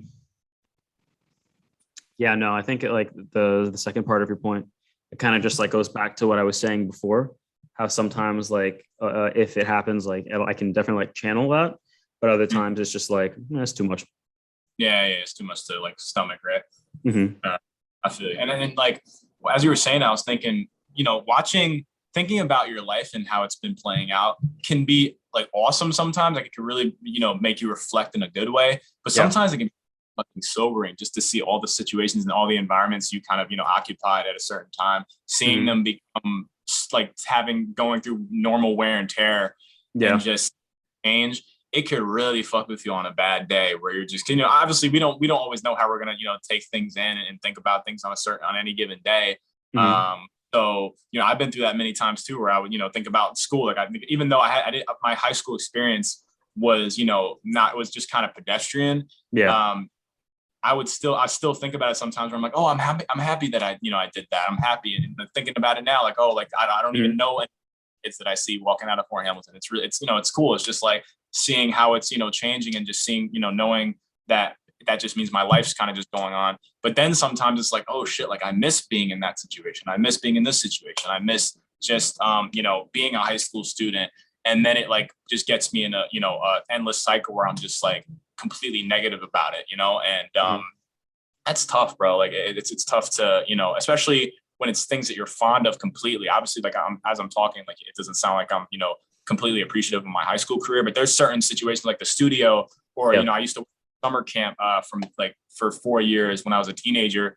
And I loved doing that. Because I'm pretty good with kids, and I always like guiding, especially this generation of children who are not, in the best situation just because of everything that's around them, just with, entertainment and just the technology and shit. I always loved, just guiding those kids and kind of, giving them a shoulder to lean on and just giving them guidance and shit. But, looking back at that and thinking about, because I don't work there anymore, thinking about how that's changed. Some days it's like, oh, it's so cool to see just how it's going through the same experiences. But, going back sometimes and thinking like, oh shit, like it's been so long since I've gone there. Like this, I'm fucked up over this, you never know how these situations are going to hit you, if it's going to hit you in a good way or in a bad way. And it's a case by case thing, but sometimes it can really get you, Yeah, 100%. Like I was actually I was watching this movie. It just came out recently on in theaters and on HBO Max. It's got Hugh Jackman in it. It's called Reminiscence. And I didn't finish watching it. I'm like maybe 20 minutes in. But the whole premise is Hugh Jackman is this guy who operates this machine. It's kind of like the machine from Inception, or I don't know. You ever play Assassin's Creed? Absolutely, yeah. Okay, so you know the Animus, right? Yeah. It's kind of like the Animus, where you go in and like see someone's memories, though it's not like a long lost ancestor. It's like your own memories, and people just go back and relive their memories because of the state that the world is in. Like I'm talking rising sea levels. Miami Beach is mostly underwater and called the Sunken Coast now. And they're in a world where there's just so much bad shit going on. People don't have anything to look forward to, so what they just do is look back. And Hugh Jackman's character is addicted to the past and like reliving nostalgia because somebody he cares about. I don't know what happened, if she died or like she just went missing or something like that. It's central to the plot, so I don't really want to like give too much away, but like it's just something that he keeps obsessing over and keeps trying to figure out about, because he can't help but just continue going back to that one point when he was happiest. And so I think that just speaks to the danger of nostalgia, because it can be a good thing to like, sorry. Oh, excuse me. It can be a good thing to go ahead and to remember something, to reminisce about it. But if you do it too much and you kind of just end up yearning for that moment as opposed to appreciating it when it was happening, it's really dangerous. It's not a road to go down. Yeah, once you cross over from appreciating it for what it is over into, wanting to be there again too much, that's where it becomes, because then that's just living in the past. And I never think that's the best thing to do. I think living in the future, obviously, is the better option if we're just looking at those two, but living in the now is always the best option, just trying to take it one day at a time. But yeah, like once you cross over from, like, oh, that was really cool, like I'm really glad I did that, or I'm really glad I experienced that, into I've really fucking missed that and I wish I was there again. Certain parts where it's like, oh, I went on vacation, I want to go back. But when it's like, oh, high school, or like a situation where it was that time in your life and you're not supposed to experience it again, it was just that one time, that one stretch of years or days or months or whatever. When you know in your heart that you'd rather be there than where you are right now, that's when you got to do some thinking and trying to kind of deconstruct that a little bit, because that's usually not ideal. You know what I'm saying? 100%. Have you read or watched The Great Gatsby? I haven't watched or read it, but it's like another movie where I know about it and I really want to get into it. So okay. Okay. So I probably won't talk about it then, because there's definitely that's a really central theme to the book, repeating the past and such, and just the aspiration of wanting something you couldn't have and now can. But since you said you want to check it out, I'm not going to get too much into it, but I'm sure that anybody listening who's like familiar with it knows the connection or analogy that I'm trying to make there. Oh, excuse me. Yep. So let me ask you now. So Mr. Cybra, now you've how long would you say like you've been like rapping for, or had yourself out there as an artist, like officially? Yeah, because like it ties into my next question, so I just want to like get that gauge first. I would say, if I had to, kind of go with the best answer, it'd probably be ever since I was 16. Okay. So for about, I'm turning 21 in a month, which is crazy. Nice. I'm trying to wrap my head around that, but probably for 4 or 5 years, I've been doing this, straight up, like just really trying to make something out of it. You know what I'm saying? Yeah. Okay. That's great. That's really good to hear. So my next question, or really like the question I intended on asking, I just like tried to figure something else out first, was what's your vision as Cybra, the artist? Like what do you want to accomplish through your music? I'm not going to say that. That's the same thing I just said. What do you want to accomplish like through your music? What other endeavors would you like to venture into because of your music, like using that as the platform to propel you into other places? Like what do you want to see yourself doing, or what do you see yourself doing in the next 5, 10, 15, however many years, Yeah. There's definitely two schools of thought, because if we're just talking about music on its own, I would like my music to be timeless and be something that's remembered for a long, long time. My future releases, and maybe even my past releases, of people, once I get to that point, people go back and be like, yo, this shit's lit, because that happens a lot to most artists. But I would look for my future work to be considered, the greatest of its generation, or just its era or its time. That would be awesome. Love that. Obviously I can't guarantee it, but I can definitely, psych myself and be like, I'm going to get there one day. So that's where I'm at right now. Exactly.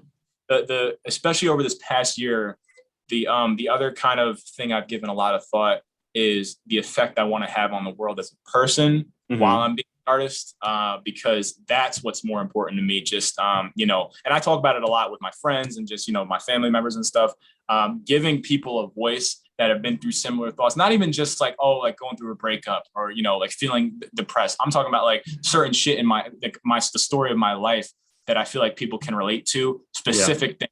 Like, just to get into a little bit of tea, like I don't really know my father. Like he kind of left when I was young, and that's really given me a lot of thoughts over the past 20 years of me living. And it's really kind of, given me a lot of material to write on, and just I've always wanted to, release a song just completely based on that for anybody that has gone through that. And that's been affected heavily by that.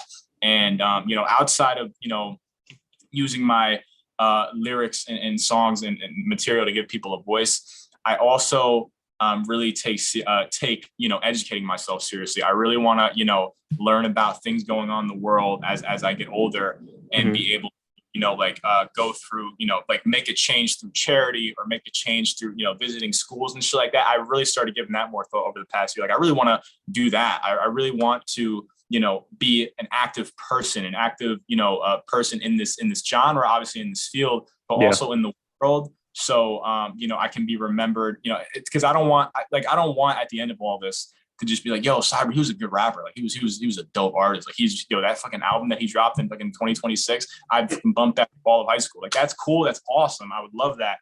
But what's more important to me is that in 10 years, there's someone on the street, like in fucking, I don't know, in some random state, being like, yo, Cybra visited like my school once, and he like talked to me, he like pulled me aside and like really gave me some like words of motivation, and it changed my whole, it really changed my whole mindset. Like, that's the effect I want to have. And I kind of teased myself a little bit while I was working for that summer camp, because I was doing that for a lot of kids. Because for that camp, I went to that camp as a kid too, because I was I participated there, and then I went back to work for them. So I always had a lot of moments when I was younger, when I was playing at that camp. It was a sports camp, so we were doing basketball, baseball, shit like that. I would have a lot of times where I just wasn't playing well. I wasn't making friends, and I was really shy. And it really, even when I was 11, 12, going to this camp. And then once I went back, I would see kids going through that, and I'm like, oh no, I see that they're going through exactly what I went through. I want to go talk to them and, give them a voice and be like, yo, like, I've been there. You know what I'm saying? And I would do that with a lot of kids. And these kids, they're like, they haven't heard anybody talk to them like that. They're like, yo, shit, like, this is, I'm fucking 10 years old. And this kid's like has gone through what I've gone through. Like, holy shit, like, that really kind of is something to me. And I've had that effect out of them. And I want to do that just for people in general. And that's, like I said, is what's more important to me than just kind of, making good music at the end of the day, making something that, you can bump in your car. I want that to be there. I want that to be present. But if they're not, if there's not a marriage of both the effect I have on my community and the world, along with, with the effect I have in music, then it's not anything to me. That's pretty much, what I want to be me in 10 years for sure, Yeah, for sure. Thank you. That's really admirable, honestly, man. Thank you, man. Yeah, for sure. I totally get that, wanting to be a role model, because I think that representation is key, for a lot of young kids to see that somebody who has been through a similar experience as them, or shares a similar experience, similar traits, similar anything from someone's background. I feel like seeing somebody very successful at that as well, just somebody at a high level where you want to be, knowing that they came from the same kind of stuff that you experienced as well, it really helps you think that, or it helps you believe rather, that, anything is possible. If this person went through X, Y, and Z, and I went through X, Y, and Z, there's no reason that I can't do what they're doing too, Yeah, absolutely. That shit is amazing. And that's really, bro, that kind of stuff is really noble, because I think that, I know me growing up as a young Puerto Rican kid, like when I was writing stories and stuff, I was never, ever writing them about someone who looked like me. All my characters were white. And that wasn't even like, to a degree, it was intentional, but it wasn't like I knew any better, Yeah. I didn't really see very many people in the media looking like me with similar backgrounds outside of like fucking Jennifer Lopez and Ricky Martin, So, but like even then, like, it's not like they had the kind of experiences that I did that would have really given me motivation anyway, other than them just being like successful Puerto Rican icons and such. Yeah. That's definitely a good idea. Like, a good talking point, just, wanting something or wanting to pursue something and seeing other people that look like you or talk like you or like you think are similar to you, and wanting to kind of feeling like almost you have to, follow in their footsteps or act like how they did or do the things they did just because they look like you. You know what I'm saying? Because I went through that. Like with it, the first rapper I ever idolized was Eminem, just because he's like the biggest fucking white rapper to ever walk the face of the earth. So when I was first starting out, I was like, I want to do what Eminem did. I want to be Eminem. Like I want to be the next fucking Eminem. And you know, but it's not like we went through similar situations. Just like you know, we had struggles, and you know, we weren't the most fortunate growing up. Mhm. But you know, it's not like our lives were completely similar and completely in sync. So it got to a certain point. It's cliche, but I was like, oh, I don't want to be the first Eminem. I don't want to be the next Eminem. I want to be the first Cybra. You know what I mean? Yeah. That's pretty much what happened to me. And you know, going back to kind of like wanting to make a difference, I as I was writing, like, because I've been getting into poetry too. I've been trying to explore that recently, and I wrote this little line, just kind of bullshitting, you know, like on a weekend day. I was just kind of, you know, just bored and writing something. I wrote this line that's not even a part of the poem anymore. I just kind of removed it and, you know, put it as its own thing. Yeah. I think what I said was, ignorance with an open mind can move the world, but ignorance with a closed mind will fucking destroy it. And you know, once I like let that settle, I realized how much I related to it, because you know, even like I feel like myself as a white man, even though I don't know about certain struggles that other people are dealing with, I feel like I have a duty to fucking learn about it and try to provide whatever I can to just be like you know, a contributing person. Just even though I can't fix all the problems going on in the world, you know, I still have, you know, ignorance in certain ways where I'm like, I don't know what's happening in this fucking country. I don't know, you know, how much these people are going through on a daily basis. I don't know. I don't know about certain problems. Like a few years ago, one of my friends that I was interning at the studio with, he taught me about gentrification. Like I didn't even know what that word meant 2 years ago. And he talked to me about it. He's like, yo, let me talk to you for a second. Let me sit you down and really kind of try to educate. And in the moment, I thought he was kind of trying to come at me, because I was very sheltered. I was like, I didn't want somebody trying to fucking like be like, yo, you don't fucking know about this shit. But he didn't do that. He was just, bro, I need to talk to you about it. You need to know. And I was like, all right, shit.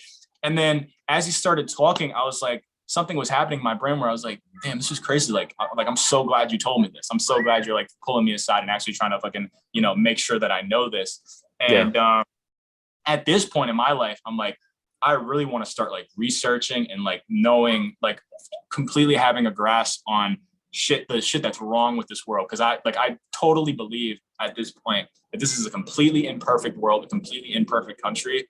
And you know, now I'm like, I'm not going to sit around anymore. Even though like, I don't want to be like, I'm going to make a change. I'm like, I'm going to fucking try at least to know as much as I can and learn as much as I can. So like I said, position where I can affect people and change lives and stuff, I can really do it with as much knowledge as possible. So I can really like make the most out of any situation like that, you know?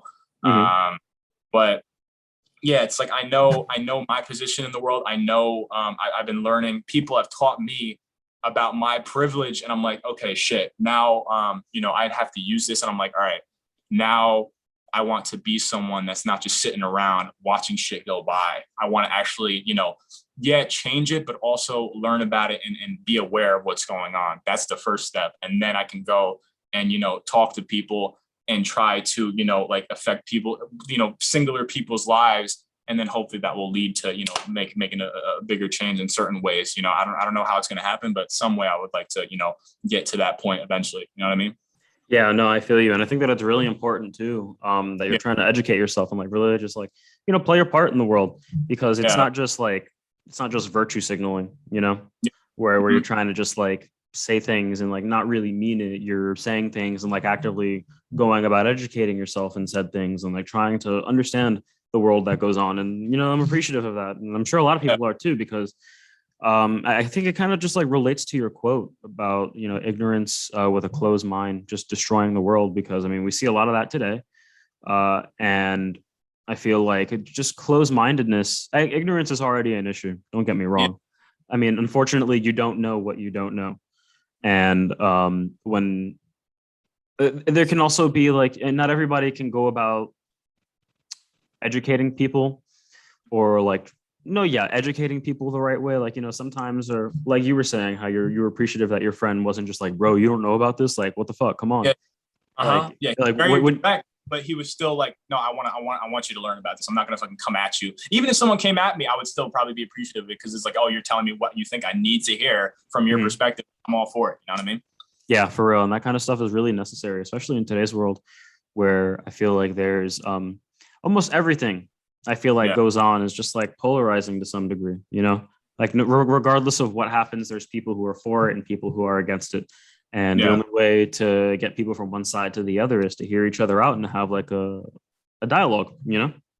Yeah, for sure. And when I would, because from time to time I'll post about something that's bothering me going on in the world or society. But I'm very selective with the times I do that, because every time that happens where if you see something that I told my friend this once, I'm like, if you see a story post from me that's about like something going on in the country or something fucked up happening, whether it's like something about racism or just homophobic shit going down, if you see me post about it, it's because before posting that, I thought about it very religiously and just kind of vigorously, where I was like, oh, like, do I want to post this? Am I doing enough just by posting this? And every single time, especially like as I posted stuff, recently, it's more of a thought where I'm like, I'm gonna post this because I want people to know that this is what I think. But it's like I want to try to like donate to something or fucking go to a protest or fucking make some kind of active, like just do something in the real world that's not just me talking shit in the comfort of my own home, fucking eating my at 8:00 at night, just fucking posting and reposting something on Instagram about some, like a gay person being bashed by some fucking racist ass homophobic bigot. You know what I'm saying? Like, I now every single time I have those thoughts, I'm like, how can I put these into play and do something with them? You know what I'm saying? So that's what's important to me now. And it's becoming more and more important and urgent and in the front of my brain as I've gotten, especially over this past year. I think 2021 has really, been the year where I've kind of, had that thought more often, so much more often. So, I'm just trying to contribute in any way I can and really educate myself first before I, try to talk about making change. Like I'm really trying to, be a sponge for any information I can, attain. You know what I'm saying? Yeah, no, 100%. I think that I feel like a lot of people have come to that realization too over the past like year and a half, especially with 2020, because I was watching the Spike Lee documentary called Epicenters, NYC 9/11 to 2021 and a half. And like the common thread and really the whole point, an overarching theme of the documentary is that New York City has just been an epicenter for so many different things for so long. Like, honestly, I've always heard the quote that, New York City is, greatest city in the world. Agreed. Not much of an argument there.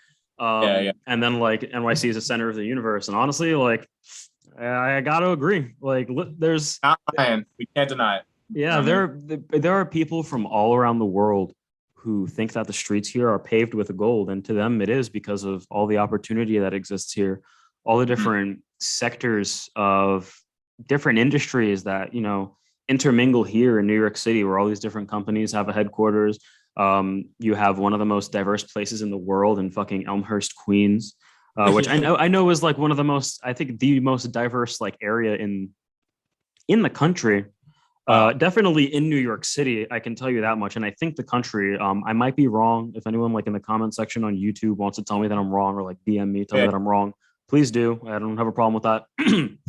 Wow, that sounded really forced. Excuse me.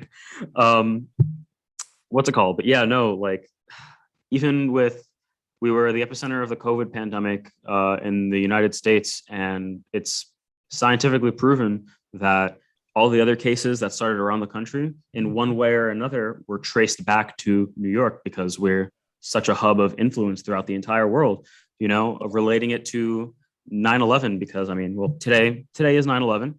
It's a 20th anniversary. And it not only has it changed the American way of life, but it's another thing that happened in New York, the center of pretty much like the financial world as well as here in New York City, fucking Wall Street. Like the world just moves and breathes in accordance with all the fucking money that goes through that place, So to have something like that so impactful happen here in New York City and then have people come together like unified and such after such an event. And like, then we can even take it as far back as like, in accordance with 2020, the Black Lives Matter movement, that Yep. the moment of racial reckoning that occurred last year in accordance with police brutality and such. Mhm. New York City was like the center of so many protests. Like while things happened in Minneapolis, just to name one place, New York City, there were protests. There were like 6 protests every day the entire summer. Like I remember actively reading about these things and keeping up with the pages that kept such tabs on these things because it was unlike anything I'd ever seen before.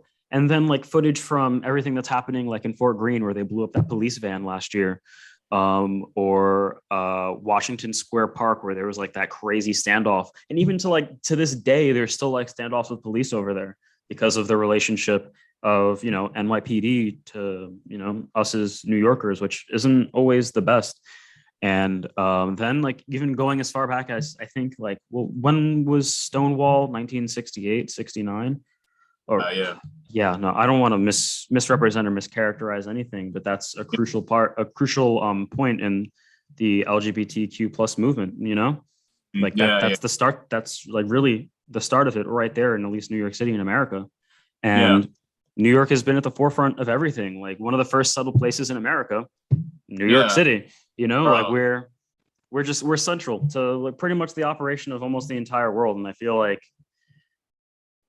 it's like it feels like a privilege to be here sometimes, Yeah. to have like say that I grew up in like the Brooklyn, New York, Hell yeah. it's Yeah. it's crazy. Mm. I kind of honestly like in going off on that tangent, I kind of forgot my point. So No, it's all good. Yeah, I was thinking about certain too, but it's so true because we're literally in the hotbed of so many. We're just an avenue for so many things going on, and it's like it comes with its pros and cons though because mhm. obviously there's so many people, so many different fucking walks of life just every day walking by, and in New York, I was thinking to myself, in most places in New York, there's so many places in New York, Yeah, the state. New York City in general, where you're in such a diverse fucking area that you're not gonna see if you go to another state. Like yeah, most like Bridge, obviously it isn't it's not like crazy diverse, but there's fucking like all different kinds of people walking around here, whether it's their sexual orientation, their ethnicity, their race, their religion. There's fucking people just all over this place that like I don't relate to just because of one certain thing, but it's like I'm fucking like talking to them every day. I see them every day, and exactly. oh, it's so crazy because with the 2020 and all the kind of uprise with that. I feel like the George Floyd incident kind of kicked the modern fight against racism into a Mhm. second almost. I don't know, I might be incorrect because it's always been, obviously it's been prominent ever since Mhm. like the beginnings of it, but it's really given a lot of people the confidence to really be vocal about it. I feel like on social media and stuff, Yeah, it kind of even push that to another level, to the point where now I see there's so many people just really trying to fight the good fight. And it really makes me, it kind of keeps me content where I'm like, it inspires me to do the same thing. And I mhm. know that there's so many fucking people that are just fighting for, like a fucking more inclusive world and a more inclusive country, which is more fucking important. Because I'm trying to like, even though I don't consider myself a nationalist or a patriotic person because I know of so many fucking problems going on in this country. I'm like, I'm so glad that there's people that know that too. And they're like, bro, we're going to fucking like try to make some shit different. You know what I'm saying? Like even Yeah, in the way, because obviously fucking some person, some 18-year-old tweeting or going to a protest or some shit, it's not like they're the one person making that change. But as long as we keep it as a collective and we're just, trying to, stay educated and stay informed, like I feel like we're gonna make a lot of strides, and we're just gonna make sure that everybody's, kept held accountable. That's the main thing. I think accountability is a big part of this. You know what I'm saying? yeah, 100%. I think especially because we this generation, or I mean, I think I'm technically Gen Z. I think Yeah. we both technically are, right? Yeah. um I feel like us, especially being such an educated generation, where we're like really the first generation to grow up with the internet, Yeah. having all of this information so accessible at our fingertips, having grown up with it, being aware of so many things that happened in the past and how systemic certain things are that people weren't really like keen to, and if they were keen to it, it wasn't something that, you know kind of just harping on the instance of accessibility. It wasn't that certain information wasn't accessible to a lot of people, and because of Yeah. the lack of that accessibility, more people don't have access to it, and it doesn't become as widely known, and like so on and Yeah. so forth. but with us being as educated as we are as a collective, and also, essentially being the future, we kind of like, we have everything, we have the power to change things, one way or another, Yeah. be it formally through like, due process such as like elections and such, or even like informally through protests and like forcing these higher powers to change and such. Like the collective power of Gen Z, especially in America, is really something to behold. And I think these next 30, 40 years are going to be really interesting, because I feel like most of it's going to be reactionary to all the things that we wanted to see as we are now in this day and age. So I think that, yeah, the future is really something to behold. I'm pretty hopeful for it, and I can't wait to see what it has in store for the rest of us as a nation as well as a people. Yeah, for sure. I think Gen Z is the most important generation, that's gonna the generation that can contribute most to that change that we talk about and want so deeply. Because obviously the generations before us, they're more focused on idolizing the part that they lived when they were younger, and then Yeah. now as they're getting older, becoming teenagers, they're just kind of they're not as mindful of it, because they're just trying to figure out themselves like we were when we were younger. Yeah. But we're in a position where we're kind of past that, and we're not trying to relive the glory. We're not in a stage in our lives where we're trying to relive the glory days yet. So we're just like, this is who we are right now, and we don't like what's going on outside of our window. You know what I'm saying? Like, this is like, we need to fucking try to do something. And I always love to see, because you were talking about like certain ideas and certain problems being like not being as accessible because of the internet not being as prominent. I think I always love to see people post about a problem in the world that's not as publicized, where it's like, those posts where it's like, oh, let's talk about what's going on in China right now, or let's talk about what's going on in this country, or some problem, some idea that isn't as talked about as much. I always love to see that. And it always, like, every time I see it, I get confused for a second, because I'm like, oh shit, I don't know about this. Like, should I but I should probably go read about this. I should try and read this post, because I didn't know what the fuck. I don't even know what you're talking about. And when I go and click on that, it always is something that I'm glad I did. You know what I'm saying? Because we're in a position where we can go on our phones and talk about whatever we want to talk about. So now it's like I said, this generation is so important, because now we're fully cooked. We're all like adults, and for the most part, and we all have voices that we want to use. So we all have to try to, at least, and that's what I'm trying to do now. And I'm really trying to live up to that all that billing and all that shit that I'm talking. I'm really going to try over these next few years to put that into play. You know what I'm saying? Yeah, 100%. Yeah. Wow. I don't even know how long we've been talking for, honestly. I think definitely a while. Definitely over an hour and a half, maybe under 2 hours. I feel like there's usually a timer going, but I don't see it on Zoom right now. Well, it is what it is, though. But I mean, this has been a really great conversation. I feel like it's been really invigorating. I feel like everybody who is listening to this, has or will, has really taken something away from the both of us, learning more about you as an artist, but also just like hearing us talk about these extracurricular things, if you will, like mindfulness, self-awareness, the state of the world, the power of Gen Z, and everything in between. So I just want to thank you for coming on today, really, because I feel like since I haven't recorded an episode in a little bit, this is a great first episode back. And I feel like we made some really great content, and I very much look forward to making more in the future.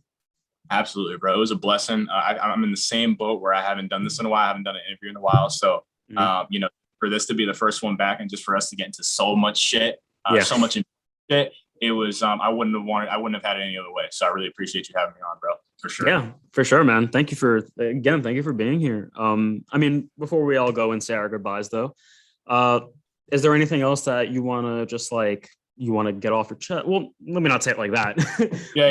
Is there anything else like you want to like make one last mention of, leave the people with, something like that, before you go ahead and tell them where they can find you?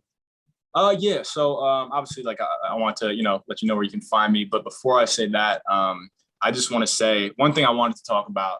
Just in that I was telling this to my friend a little while ago. I'm going to keep it brief.